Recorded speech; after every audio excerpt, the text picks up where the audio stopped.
The story always begins the same way. Not with an explosion, not with loud accusations or shattered dishes. It begins with silence. With that quiet moment when the person you wake up next to every morning suddenly becomes distant. Like a cloud passing in front of the sun, casting everything into shadow. My name is Jim. I'm 37 years old. I've been working as a dispatcher for a logistics company for almost 10 years now. My job is organized chaos, tracking shipments across territories, coordinating delivery times, settling disputes with drivers when things go wrong. It's exhausting, but it pays well enough for a comfortable middle-class life. Enough to live without financial stress, to provide for a family, to save for the future. My wife Sydney is a dentist. She runs her own private practice in the heart of Newark, in the ironbound district. That was her dream, her own clinic, her own rules, her own schedule. She achieved it, and I was genuinely proud of her. I still am, in some twisted way. She made significantly more money than me, but that never bothered either of us. Or so I thought. We got married 3 years ago. Not a lavish wedding, just close family, friends, and a restaurant near the river. Sydney looked absolutely stunning that day. I can still remember how she laughed when my cousin accidentally spilled champagne on her father. She laughed genuinely, without reservation, and I thought that was how she would always be. A year after we married, Kevin was born. I remember that day better than my own birthday. Watching him lie in Sydney's arms, feeling his slight weight in my hands when the nurse let me hold him, it changed everything about me. I became a different person. Much more serious, responsible, focused on the future. Every decision I made from that point forward somehow involved this tiny human who was completely dependent on me. The first months were challenging.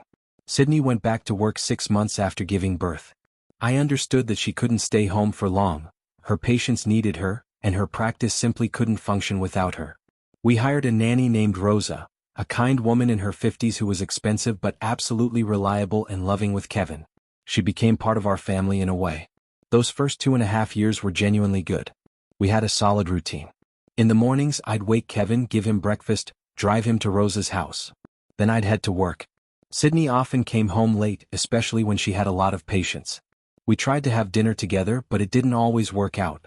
When it did, though, those were good evenings. She'd tell me about difficult patients, about the office politics at her clinic, about her plans to expand. I'd tell her about logistics puzzles, sometimes funny, sometimes bewildering. There was this incident at work that still makes me shake my head. One of our drivers forgot to unload half of a delivery in Montclair, and the customer didn't discover the mistake until 2 days later. The entire supply chain was disrupted. Customers were furious. Contracts were at risk. I had to personally check all the records, contact every party involved, and negotiate a settlement that wouldn't completely destroy our reputation. It was absolute hell. But that evening when I told Sydney about it, she laughed at the absurdity. She listened to every detail, asked the right questions, and somehow made the whole mess seem less catastrophic. That's what she did for me. We owned a Caucasian shepherd named Brutus, a massive dog with the heart of a teddy bear. Kevin adored him. They'd play together in the park whenever the weather allowed. Even in autumn, when the leaves turned brilliant red and orange, we'd walk in the park near the river that separates Ironbound from the wealthier downtown area. Those walks were moments of peace, of normalcy, of feeling like a real family. Our 3-bedroom house was our sanctuary. We bought it 2 years before we married. It was our shared dream. Kevin's room had animal stickers on the walls. Sydney's office held her dental practice management software and her renovation plans. Our bedroom was spacious enough for a king bed where she'd sit with her laptop planning clinic expansions while I read or watched films. But then everything shifted. It started in autumn.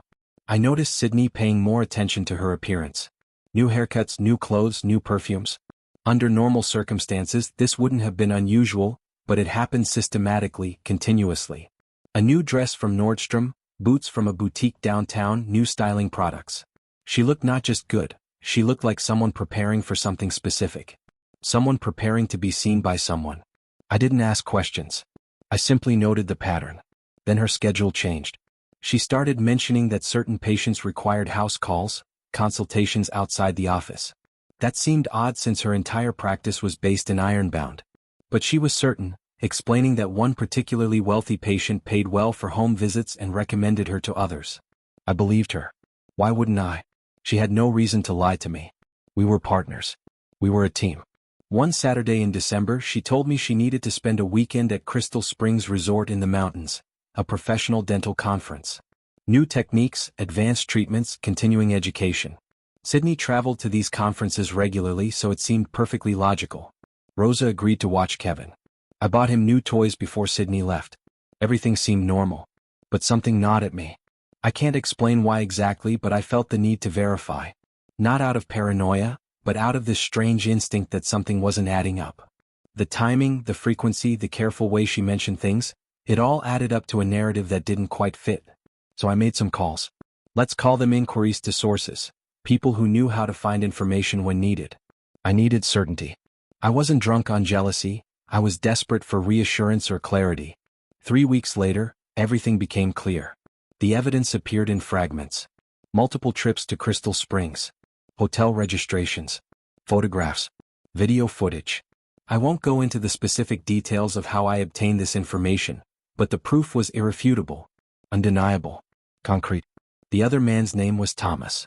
He was a landscape designer with his own small business. Good-looking, probably 33 or 34. They'd met on Tinder. On that goddamn Tinder app that Sydney supposedly deleted after our wedding. She told me she deleted it. I specifically asked her, and she confirmed she had removed it. Her first lie. The worst part wasn't the affair itself. The worst part was understanding her mindset. On Tinder, Sydney told Thomas that she felt trapped. That becoming a mother had fundamentally changed her life in ways she couldn't accept. She told him she felt old, that she missed feeling like a woman instead of just someone's mother. She wrote that she missed adventure, excitement, the feeling of being desired. She described our marriage as suffocating. She could have told me any of this. If I had known she was struggling, we could have worked through it together. But she didn't choose honesty. She chose deception. The messages revealed that Thomas represented escape, not love, but freedom. He was someone who wanted her in a way that required no sacrifice, no compromise, no responsibility. He didn't know her. He didn't care about her day or her dreams or her struggles. He was a mirror reflecting back the fantasy of who she used to be. For nearly 6 months, they met at Crystal Springs Resort whenever Sydney claimed she had professional obligations. The staff knew her by name.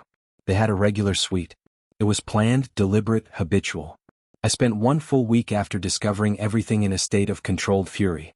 I didn't sleep much. I didn't eat much. I sat at my kitchen table late at night, images burned into my mind, trying to understand where the line was between my failure and her choice. But eventually, I realized something crucial. Her infidelity wasn't a reflection of my inadequacy. It was a reflection of her character. It was a decision she made every single time she put on new clothes, every time she told another lie, every time she kissed me goodnight while hiding a secret. I contacted an attorney named Brandon. He specialized in divorce cases throughout New Jersey. He was direct, pragmatic, and knew every legal angle. When I showed him the evidence, he examined it carefully and said something I'll never forget. This is comprehensive. This is going to matter in court. Especially regarding custody. How much does it matter? I asked. It matters enough that you're probably going to get primary custody of your son, he said. The court doesn't look kindly on parents who prioritize their own interests over their children's welfare. She was neglecting Kevin for these trips. I told my sister Chloe next. She came over on a Friday evening and I simply showed her everything. She didn't need the full story, the evidence spoke for itself. She sat next to me on the couch without speaking for almost 20 minutes. Then she cried. How could she? Chloe asked. How could she do this to you? To Kevin? That little boy adores his mother. I don't know, I said. And I meant it. After years of marriage, I genuinely didn't understand how Sydney could rationalize this behavior. I gave myself 1 more week. Just 7 days to compose myself, to plan carefully, to ensure I didn't make any rash decisions that I'd regret later. I wanted this to be methodical, for Kevin's sake, for my own sanity, for justice. Then I told her. It was a Wednesday evening. Kevin was already asleep. I didn't make it theatrical or accusatory. I simply stated facts in my living room. I know about Thomas, I said. I know about Tinder. I know everything. Her face drained of color. Her hands started shaking. Jim? She began, but I raised my hand to stop her. I've contacted an attorney, I continued. We're getting divorced. What followed was what you might expect. Denial, tears, desperation, attempts at explanation. She claimed it was a mistake, that it meant nothing, that she loved me, that she didn't know why she did it. She said things like, I was confused, and I wasn't thinking straight, and it was just a phase. All of it rang hollow. When you make the same choice repeatedly over 6 months, it's not a phase. It's a pattern. She moved out the following day. First to her parents' house, then eventually to an apartment in downtown Newark. The divorce proceedings took 4 months. In New Jersey, marital property typically divides 50-50, but custody of children depends on what serves the child's best interests. Brandon presented the evidence of Sydney's neglectful behavior, how she abandoned Kevin with the nanny for personal trips, how she expressed to Thomas that she resented the responsibilities of motherhood, how she frequently lied about her whereabouts. The judge was not impressed. The final custody arrangement granted me primary custody of Kevin, 70% of the time. Sydney received 30%, primarily every other weekend. On paper, this was called joint custody with primary residential placement to the father. In reality, it meant that Sydney had lost the fight to be her son's primary caregiver, and the court deemed me better suited to raise him. The property division was calculated down to the penny. Our house, valued at approximately $480,000, had been nearly paid off. After accounting for the remaining mortgage and legal fees, Sydney received roughly $240,000 from the sale. I kept the house and the car. In terms of raw finances, it seemed relatively fair. But there's nothing fair about the emotional calculation of losing your primary custody over your own child. Sydney's parents found out about everything during the court proceedings. They were present at several hearings. I didn't orchestrate their knowledge, it became public record through the legal process. But I did have a private conversation with them where I showed them the evidence. Her mother wept. Her father's face went completely still. "We don't understand," her mother said. "She has everything. She's successful, she's married, she has a beautiful son. I don't understand it either," I told them honestly. But she made her choice. They withdrew from Sydney after that. Not permanently, but their relationship fundamentally changed. They became distant, formal, disappointed in a way that no amount of apology could fix. Her mother told me later that they needed time to process what their daughter had done. That was perhaps the cruelest consequence for Sydney, losing not just her marriage but her family's respect. Thomas disappeared from Sydney's life within months of the divorce being finalized. She tried reaching out to him, believing that now she was free, now they could actually be together. But he ghosted her completely. When reality set in, when he understood that Sydney had lost most of her disposable income to legal fees and would be paying child support, when he realized she came with baggage and complications, he simply vanished. He blocked her number, removed her from social media, moved on to the next person. Sydney's dental practice suffered significantly in the aftermath. Rumors circulated through Ironbound about her personal life. Some patients chose to find other dentists, uncomfortable with the idea that their dentist couldn't manage her own family. Nobody was explicitly saying she was a bad dentist. They were questioning whether they could trust someone whose judgment was so fundamentally flawed. It was subtle but effective. Her monthly revenue dropped by nearly 30%. I won't pretend I had nothing to do with accelerating this process. I didn't post anything myself, but I didn't stop information from spreading either. When mutual acquaintances asked me questions, I answered honestly. When they drew their own conclusions and shared them with others, I didn't correct them. Inaction became a form of participation. For the first 6 months after the divorce was finalized, I struggled with anger.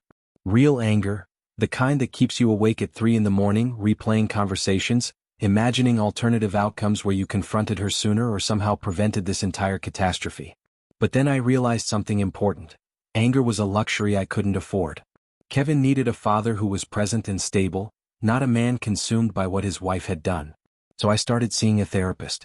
Not because I was broken, but because I wanted to become someone who could move forward without allowing bitterness to poison everything I built next. Chloe was invaluable during this transition. She came over every other weekend when Kevin was with Sydney, and we'd take him to parks, museums, anywhere that would tire him out and create positive memories. She'd tell him stories about our family, about traditions, about love and loyalty and what it meant to be trustworthy. She was investing in Kevin's understanding that family wasn't broken, it was just restructured. Brutus, our massive dog, remained my constant companion. He'd sleep at the foot of Kevin's bed on the nights that Kevin was home with me. Dogs don't understand human betrayal. They just understand routine and presence and consistency. There was something deeply comforting about that. One evening, about a year after the divorce was finalized, I ran into Sydney's mother at a grocery store in the Ironbound area. She looked exhausted. I almost didn't approach her, but she saw me first and came over. "How is Kevin?" she asked. "He's good," I said. "He's thriving actually. He's made friends in his new school. He likes soccer. Her eyes got teary. I'd like to see him sometime. If that's okay with you. I didn't hesitate. Of course. Anytime. He should know his grandmother. Sydney. Her mother began, then stopped. I don't know what happened to her. I don't know when she became someone who would choose that path. People change, I said. And I meant it. People do change. Sometimes they change for good reasons. Sometimes they change for terrible ones. Sydney had made a choice, and that choice had consequences. But she was still Kevin's mother. He deserved to have her in his life, even if our marriage couldn't survive her infidelity. Sydney received the job notice about 2 years after the divorce. Her practice had become less profitable, so she decided to transition into working for a larger dental group rather than maintaining her own business. It was a practical decision, though I know it cost her something psychological. She'd fought so hard to build that practice, and in the end, her own choices had forced her to abandon it. Don't forget to subscribe to this channel and click like if you enjoy this story. I always read your comments and analyze which stories you like best so that I can create better stories. Thank you. I will continue the story. The custody arrangement continued predictably. Every other Saturday, Sydney would pick Kevin up at 10 in the morning. They'd spend the day together. Movies, lunch at his favorite restaurant, sometimes visits to her parents' house. By Sunday evening she'd bring him back and he'd tell me about his day. There was no drama. There was just routine. What struck me most as time passed was how normal it all became. The shock faded. The anger faded. What remained was a kind of sadness that I had to learn to live with. Not the desperate sadness of fresh betrayal, but something more philosophical. Sadness about time wasted, about dreams that didn't materialize, about a person I thought I knew who turned out to be someone very different. I eventually started dating again. Not immediately, but after about 2 years of healing. The women I met were careful, understanding that I came with a child and a complicated history. Some relationships lasted a few months. Some lasted longer. But I've been intentional about not rushing into anything. I've learned that love without foundation is just another form of pain. Kevin is now 5 years old. He's starting school full-time next month.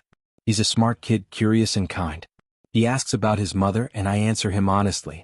I tell him that sometimes people make mistakes and that's okay. I tell him that family is complicated but important. I tell him that he's loved by both his parents, even when we can't be together. Sydney, as far as I know, has had no serious relationships since Thomas disappeared. She seems to have retreated into her work and her connection with Kevin. I've noticed that she's been more reliable about pickup times, more engaged during their visits. Perhaps the consequence of losing so much taught her something about what matters. Years later, I found out through mutual acquaintances that Thomas had ended up with someone else, a woman without the complications that Sydney came with. They had a daughter. Last I heard, he was actually trying to be present in her life, though his reputation in the community wasn't particularly stellar. Brutus is getting older now. His muzzle has grayed and he moves more slowly than he used to. But he's still protective of Kevin, still patient with him. When I watch my son reading a book while our dog sleeps beside him, I think about how resilience works. You survive things. You adapt. You build something new from the wreckage of what was destroyed. I won't tell you that I've completely forgiven Sydney. That would be a lie. But I've reached a point where I can acknowledge that we were both responsible for different parts of what happened. I was perhaps too focused on work and providing. She was struggling and chose the wrong way to handle it. Together, we created an environment where infidelity could flourish. But the crucial difference is that I owned my part and tried to improve. Sydney, in the end, lost everything she was running toward. The 3-bedroom house in Ironbound is still mine. It's more empty than it used to be, but it's also more peaceful. Chloe has suggested that it might be nice to eventually sell it and start fresh somewhere new, but I'm not ready for that yet. This house holds memories, some good, some painful, and I'm not quite prepared to let them go. Kevin will eventually understand the full complexity of what happened. Not now, but when he's older. I'll tell him the truth, not to damage his relationship with his mother, but because he deserves to understand that actions have consequences, that integrity matters, and that sometimes the people we love disappoint us in fundamental ways. What remains most surprising to me is that despite everything, I don't regret marrying Sydney. Our time together gave me Kevin. And Kevin is the best thing that ever happened to me. So even though the marriage ended in betrayal and heartbreak, something beautiful came from it. The winter when it all fell apart feels like a lifetime ago. I was a different person then, more trusting, more naive, more convinced that honesty and loyalty were universal values. Now I understand that they're not. Honesty is a choice. Loyalty is a choice. Love is a choice. And sometimes people choose differently than you hope they will. Thank you for watching this video. YouTube may no longer suggest my channel to you, so subscribe to it to receive new interesting stories. You will also help the channel grow and improve the quality of its content. The screen now displays a playlist with other interesting stories that you can listen to. You can also write in the comments what stories you would like to see on the channel.